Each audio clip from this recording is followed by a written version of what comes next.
Hello दोस्तों, नमस्कार। आप सभी का फिर से स्वागत है एक बार अंकित राठौर के चैनल में। और जैसा आपको पता है कि आजकल CKYC नंबर की भी रिक्वायरमेंट कई जगह आने लगी है, ठीक है। तो वही सेम LIC की जब हम पॉलिसी करते हैं तो LIC एजेंट को कस्टमर्स की CKYC नंबर की रिक्वायरमेंट होती है।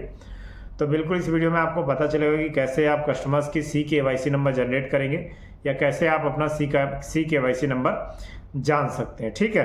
तो प्लीज़ वीडियो पे बने रहें और स्किप ना करें ताकि आपको सारी इन्फॉर्मेशन अच्छे से समझ आए। तो अब हम कंटिन्यू करते हैं। नमस्कार दोस्तों, जैसा कि आपको पता है कि आज हम बात करने वाले हैं LIC के लिए जो CKYC नंबर चाहिए होता है वो कैसे हमें मिलेगा, ठीक है। CKYC होता क्या है? Central know your customer, right. तो CKYC एक बहुत ही यूज़फुल नंबर है, कुछ डिजिट्स का नंबर होता है ये, जो कि जब हम LIC की पॉलिसी करते हैं उसके लिए चाहिए होता है। और आपको पता होना चाहिए कि LIC ने 16 अक्टूबर 2024 के बाद मैंडेटरी कर दिया है कि आपको CKYC नंबर कस्टमर का एंटर करना। तो सिंपल क्या करेंगे, सबसे पहले क्रोम पे आएंगे, CKYC इस तरीके से टाइप करेंगे और जो सबसे पहला URL आपको देखने को मिल रहा है CKYC, इस पर आपको क्लिक करना है, ठीक है। जैसे ही आप इस पर क्लिक करेंगे तो यहाँ पे सिंपल आपको एक टैब मिलेगा, व्यू योर CKYC कार्ड। उस पर आपको क्लिक करना है, आपको अपना मोबाइल नंबर एंटर करना है, जिसका भी CKYC नंबर आपको चाहिए, कैप्चा कोड एंटर कर देना है।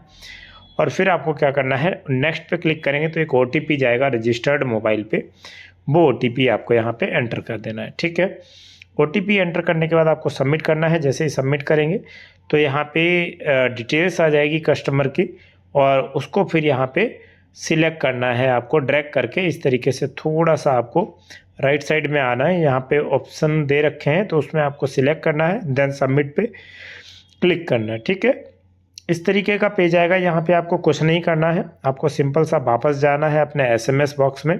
यहाँ पे इस तरीके से आपको एक SMS मिलेगा जिसमें your CKYC identifier is CKYC number आपको यहाँ पे मिल जाएगा, ठीक है। ये तो हो गई इस केस की बात कि जब हमें CKYC नंबर हमारा SMS के थ्रू मिल जाता है, ठीक है। अब अगर हमारा जो CKYC नंबर है मैसेज के थ्रू ना मिले तो हम CKYC कैसे देखेंगे? तो उसके लिए फिर से हम गूगल पे आएंगे। गूगल पे आने के बाद हमें टाइप करना है LIC इंडिया। इस तरीके से टाइप करने के बाद जो पहला URL है लाइफ इंश्योरेंस कॉर्पोरेशन, इस पर हम क्लिक करेंगे। क्लिक करने के बाद ड्रॉप डाउन करेंगे। ड्रॉप डाउन करने के बाद नीचे की तरफ आएंगे। जैसे ही आएंगे तो हमें यहाँ पे क्या होगा, LIC से रिलेटेड बहुत सारे ऐप मिल जाएंगे, मतलब URL समझ लो या ऐप समझ लो। तो सिंपल सा हमें क्या करना है, यहाँ पे क्लिक करना है। अगर एंड्रॉयड फ़ोन है तो iOS पे क्लिक करेंगे, ठीक है। इस तरीके से आने के बाद हमें यहाँ पे KYC का एक ऐप मिल जाएगा। इस पर हमें क्या करना है, एंड्रॉयड ऐप है तो एंड्रॉयड ऐप, और iOS है तो iOS, जो भी है आपके पास फ़ोन उसी के थ्रू आपको उस पर क्लिक करना है। जैसे ही क्लिक करेंगे तो यहाँ पे एक ऐप ओपन होगा, स्विफ्ट डॉक्स, राइट। तो इस पर आपको क्लिक करना है।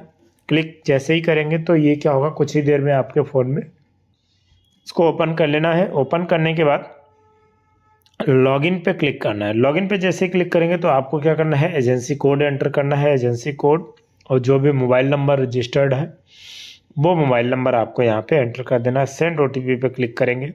जैसे ही आपने अपना मोबाइल नंबर एजेंसी कोड डाला तो आपका LIC की तरफ से OTP आ जाएगा, ठीक है। OTP आते ही आपको वैलिडेट OTP पे क्लिक करना है। जैसे ही आप क्लिक करेंगे तो यहाँ पे आपको 3 ऑप्शन देखने को मिलेंगे। सबसे पहला जो है वो अपलोड का है।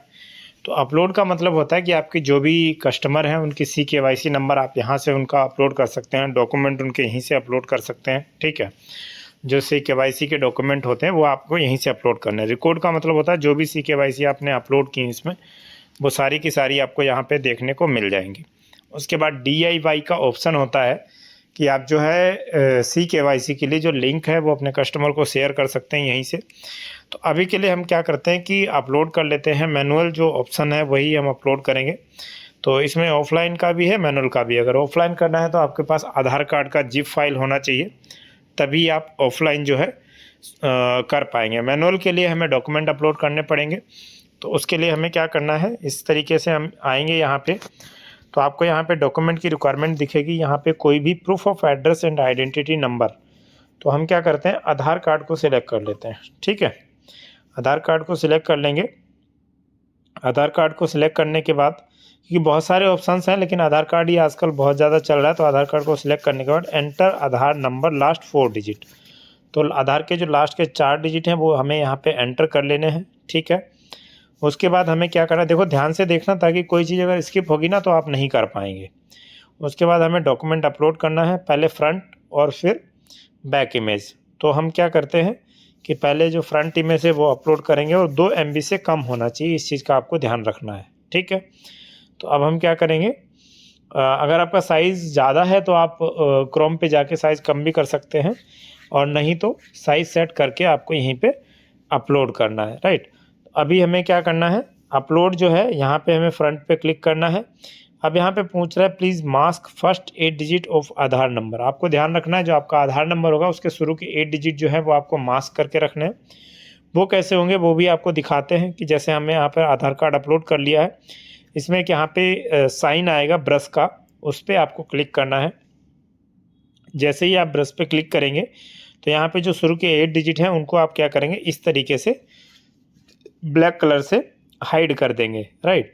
उसी तरीके से सेम आपको बैक साइड का जो है वो भी इसी तरीके से अपलोड करना है। जैसे ही अपलोड करेंगे सिमिलर ब्रश का निशान आएगा, उस पर क्लिक करना है। क्लिक करने के बाद उसका बैक साइड का जो आधार नंबर है वो भी हाइड कर देना है आपको। अब यहाँ पे कस्टमर की फ़ोटो अपलोड करनी है, तो यहाँ पे आप फ़ोटो अपलोड भी कर सकते हैं और कैप्चर भी कर सकते हैं। तो सिंपल क्या है, कस्टमर का हमें यहाँ पे नेम एंटर करना है। नेम एंटर करने के बाद हमें यहाँ पे फ़ोटो अपलोड कर देनी है, राइट। फ़ोटो अपलोड करने के बाद हमें यहाँ पे पैन नंबर सिलेक्ट करना है और कस्टमर का जो पैन नंबर है वो एंटर करना है। और पैन नंबर बिल्कुल ज़रूरी है, आपको ध्यान रखना है कि पैन नंबर चाहिए ही होता है। तो इस तरीके से आपके पास एक KYC नंबर जनरेट हो जाएगा। रेफरेंस ID समझ लीजिए, KYC नंबर समझ लीजिए। जब आप कस्टमर की LIC करेंगे तो वहाँ पे CKYC की जगह आपको ये रेफरेंस नंबर एंटर करना है। जैसे ही आप रेफरेंस नंबर एंटर करेंगे तो आपकी जो CKYC में डिटेल्स अपलोड हुई है वो LIC के पास देखने को मिल जाएंगी, और वहाँ से आपका जो CKYC का प्रोसेस है वो कंटिन्यू एंड कंप्लीट हो जाएगा, ठीक है। तो इस तरीके से मैंने पूरी कोशिश की आपको CKYC कैसे जनरेट करेंगे, CKYC के लिए कैसे आप ऑनलाइन प्रोसेस करेंगे, सारी चीज़ें समझाई हैं। जैसा कि आपने देखा, बहुत बहुत धन्यवाद, और उम्मीद करता हूं कि इस वीडियो में जो भी आपको जानकारी दी गई है वो पूरी समझ में आई होगी। फिर भी अगर किसी को कुछ डाउट है तो कमेंट जरूर करें, जितना हो सकेगा उतनी हेल्प करूंगा, ठीक है। और इसी तरीके से आप अपनी CKYC नंबर जनरेट कर सकते हैं। तो आज के लिए इतना ही, और फिर मिलेंगे एक नई वीडियो के साथ। जय हिंद, जय भारत।